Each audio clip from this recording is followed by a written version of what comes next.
Toda vez que nós estabelecemos um relacionamento com o outro, a gente precisa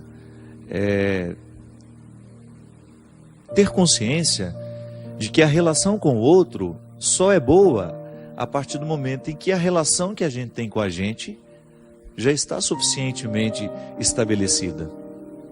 É o conceito de pessoa que a gente trabalha no livro Quem Me Roubou de Mim, que eu escrevi justamente sobre essas questões de relacionamento de pessoas que sofrem muito. O conceito de pessoa inspirado pela antropologia cristã, judaico-cristã, nos diz que a pessoa é aquela que tem a posse de si. Em outras palavras mais simples, né? É aquela que se possui, que é dona de si. É aquela que já conseguiu conhecer-se o suficiente, já tomou posse de si. E porque tomou posse de si, pode se dispor ao outro, pode se oferecer ao outro. O grande problema é que nós estabelecemos relacionamentos sem antes ter feito esse dever de casa. E na posse de si, a gente precisa viver a experiência do amor próprio. Quem não se ama vai ter muita dificuldade de sentir-se amada pelo outro, ou então até mesmo de amar. Você está dizendo aqui que você é intensa demais. Pode ser que essa sua intensidade seja fruto dessa falta de posse de si mesma, que é uma expressão de imaturidade. Tá certo? Todo mundo tem o direito de ser intenso, mas a intensidade não pode atropelar o processo, né? Eu não no conhecimento de uma pessoa, tem que ir devagar. Você não sabe quem o outro é. Você terá de passar pelo processo normativo.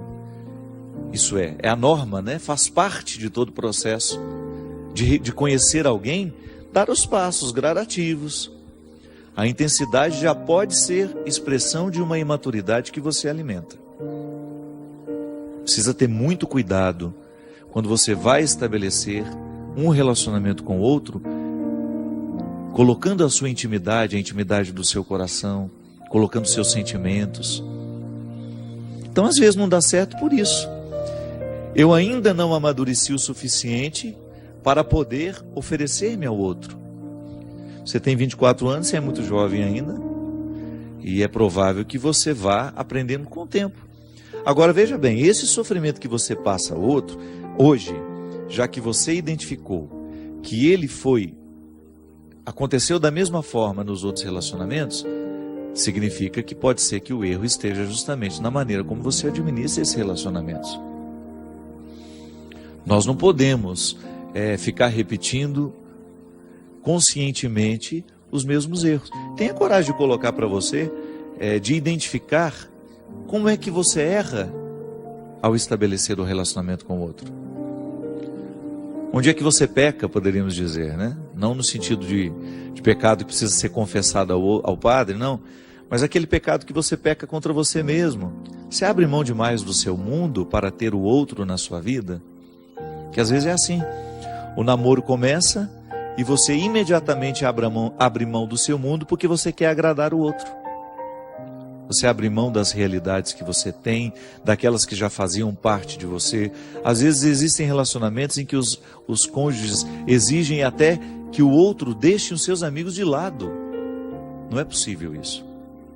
Não há possibilidade de você estabelecer um relacionamento em que você tenha que abrir mão da sua vida para que aquilo dê certo. Ah, padre, mas o amor não é renúncia? Sim, mas espera o amor concretizar-se, espera você saber que de fato você ama e é amado, para começar a dar passos na direção dessas renúncias. Precisa namorar sem muitas pretensões no primeiro momento. Precisa namorar com mais leveza. Não abra totalmente o seu coração para alguém que acabou de chegar. Você não sabe se isso vai valer a pena. Não quebre a sua intimidade só para ter a garantia de que o outro vai ficar. Não. O amor, ele dá é muito mais fácil você encontrar um relacionamento em que você se sinta amada quando você não espera tanto por ele, quando você não cria tantas expectativas, né? Olha, você já já está idealizando até o retorno do rapaz, já está esperando que ele chegue com uma mala de desculpas, né, para poder recomeçar com você. Isso aqui já é expectativa que você não tem o direito de alimentar. E outra, namoro, o namoro ele é um ensaio do casamento. Quando você namora, você fica vendo aquilo que pode dar certo e aquilo que não, e aquilo que tem tudo para dar errado. Por isso que ele precisa ter a liberdade de terminar, né? Mas é isso aí, minha filha, faça um investimento em você. Leia esse livro aqui, eu acho que vai te ajudar.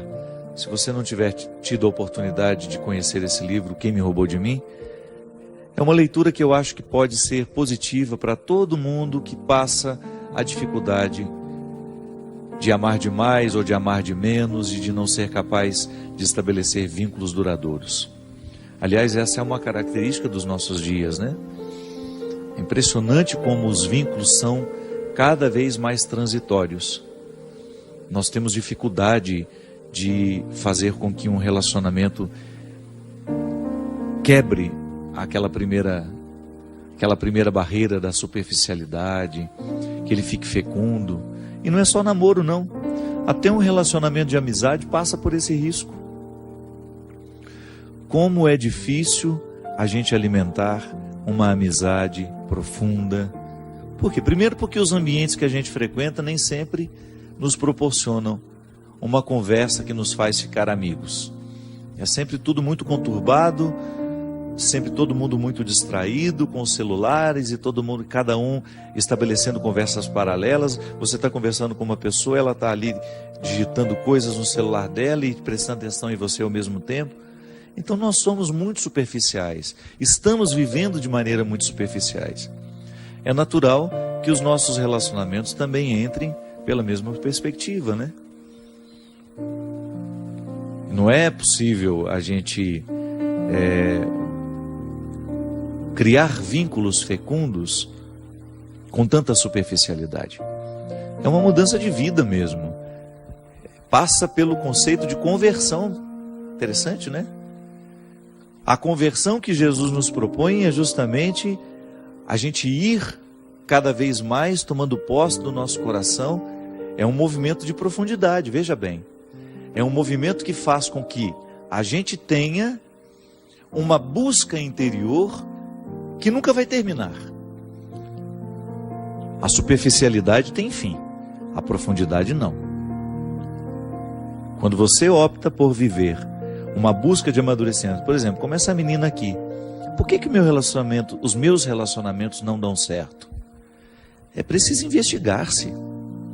Não dá para ir fazendo esse rolo compressor apenas dando a desculpa para si mesmo e para os outros. Ah, eu tenho dificuldade de amar e ser amada. Eu tenho dificuldade de ser fiel. A pessoa nunca toca de fato o cerne das questões. Porque ninguém é assim por acaso. Algum motivo ali precisa ser descoberto, ser investigado, para que a gente tenha condições de mexer nele. Aristóteles, um filósofo clássico, dizia que a vida só vale a pena ser vivida à medida em que ela é refletida. Aquele que não reflete a vida que vive, aquele que não reflete a experiência pessoal diária, nós podemos chamar até isso de exame de consciência, né? Faz uma leitura cristã disso. O que é o exame de consciência? Aquela oportunidade que a gente tem de voltar os olhos para o nosso jeito de viver, para a vida que nós estamos escolhendo, e aí você ter coragem de ser o seu juiz, de ter coragem de fazer uma interpretação se está sendo justo ou não aquilo que você estabelece para você. Qual é o papel do juiz? A jurisdição é justamente olhar para a realidade, para as partes que compõem aquela realidade e identificar se é justa ou não aquela relação que as partes estão estabelecendo. Eu preciso fazer isso todo dia comigo, você também. Olhar para as escolhas que você faz na sua vida, para o tratamento que você se oferece e saber se você está sendo justo. Muitas vezes nós não chegamos à resposta que essa menina aqui precisa chegar, Por que que meus relacionamentos são tão vazios? Por que que mesmo ela sendo uma pessoa boa, uma pessoa religiosa, por que que apesar de todos esses valores que ela tem, que ela enumera aqui no início, tem uma boa família, pratica uma religião de maneira saudável, é estudiosa, por que que com ela alguma coisa está dando errado? Talvez falte estabelecer esse juízo, investigar-se com mais propriedade. E quando o assunto é relacionamento, gente, a primeira coisa que nós precisamos colocar no tribunal é o tanto que a gente se ama. Não podemos negligenciar o amor que a gente se oferece. Que boicote é esse? É um auto-boicote, né? A pessoa se boicota o tempo todo, porque ela, ao invés de oferecer a ela o amor necessário, isso é, o cuidado, porque como é que o amor próprio se expressa na vida de uma pessoa? Através do cuidado que eu tenho comigo, com o meu corpo, com a minha saúde, o cuidado que eu tenho com a minha alma, com o meu espírito, aquilo que eu me ofereço diariamente, o livro que eu leio, a música que eu escuto, os lugares que eu frequento, os amigos que eu deixo ter uma autoridade sobre mim. Tudo isso é expressão do amor próprio. Quem não se ama, não passa no filtro aquilo que se oferece. É igual aqui em Minas, naquele coador antigo, né, que a gente passava o café. O coador que era? Era um filtro de pano, feito pela nossa mãe, para que a gente pudesse tomar a parte do café que nos interessava. Porque vai jogar o pó dentro do café para você ver, para ver se você consegue tomar. Não dá. É preciso ter o filtro de pano, que a gente chama de coador, para que a gente fique com a parte boa do café. Muitas vezes nós não usamos este filtro para perceber o que a gente se oferece. A gente vai causando uma intoxicação da alma, uma intoxicação da mente, uma intoxicação de tudo aquilo que nos gera. Aí você tem todos os significados: mente, coração, alma, espírito. A gente fica poluído. Por quê? Porque a vida, o mundo, as realidades que estão de fora, elas podem ser nocivas a nós. É claro que tem muita coisa boa de fora que vem nos ajudar, nessa consistência humana. Agora, se a gente não passa pelo filtro essas realidades, pode ser que a gente esteja tomando um café envenenado. Pode ser que a gente esteja provocando uma intoxicação dentro de nós, porque a gente não teve coragem de identificar, de colocar ali um filtro que nos ajudasse a ficar mais puros. O amor próprio é esse ponto de partida para que todo relacionamento seja saudável. Quem não se ama, quem não se cuida, quem não faz o dever de casa diário, de jogar amor dentro do coração, e essa é a ação de Deus, é justamente o que Deus faz no coração daquele filho que volta para pedir perdão ao pai. Ele precisou voltar a se amar. Ele precisou identificar que comer a lavagem dos porcos não era para ele. Engraçado, né? Você vê naquele rapaz a identidade que não havia sido totalmente perdida, que é quando ele lembra que ele tem pai. Isso é amor próprio. É o amor próprio que move o coração daquele rapaz ao identificar que aquela miséria, que aquele alimento imundo não era para ele. Minha gente, quantos de nós ficamos nos alimentando de sentimentos estragados que podem ser comparados à lavagem dos porcos?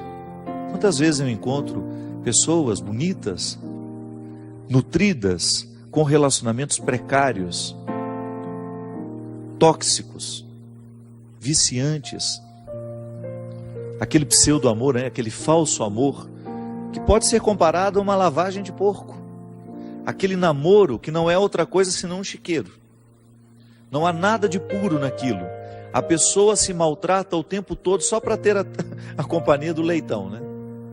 Não, pelo amor de Deus, você merece muito mais.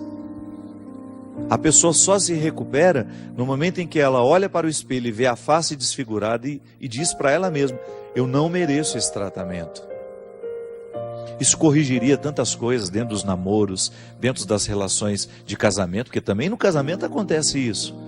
Quanto o marido tratando a esposa de maneira que vai expulsando o amor próprio dela, ou então é o amor próprio que foi expulso, que já permitiu aquele tratamento tão odioso. Namoro, casamento, relação entre amigos, nós precisamos ter muito cuidado para a gente não se acostumar ao alimento imundo. Precisamos tomar muito cuidado para a gente não se acostumar com o precário e achar que ele é a única coisa que nós merecemos ter na vida. A gente merece muito mais.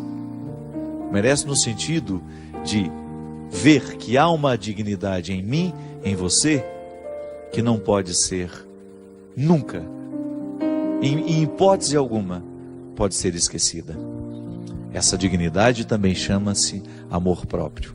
E é através dela que Deus nos fala, que Deus nos chama, que Deus nos traz de volta. Reacenda o valor que você tem. Tenha consciência da grandiosidade que você representa diante de Deus. E trate-se.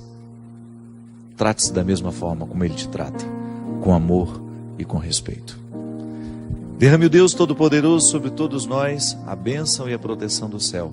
O Deus Todo-Poderoso, Pai, Filho e Espírito Santo. Amém. Até a semana que vem, se Deus quiser.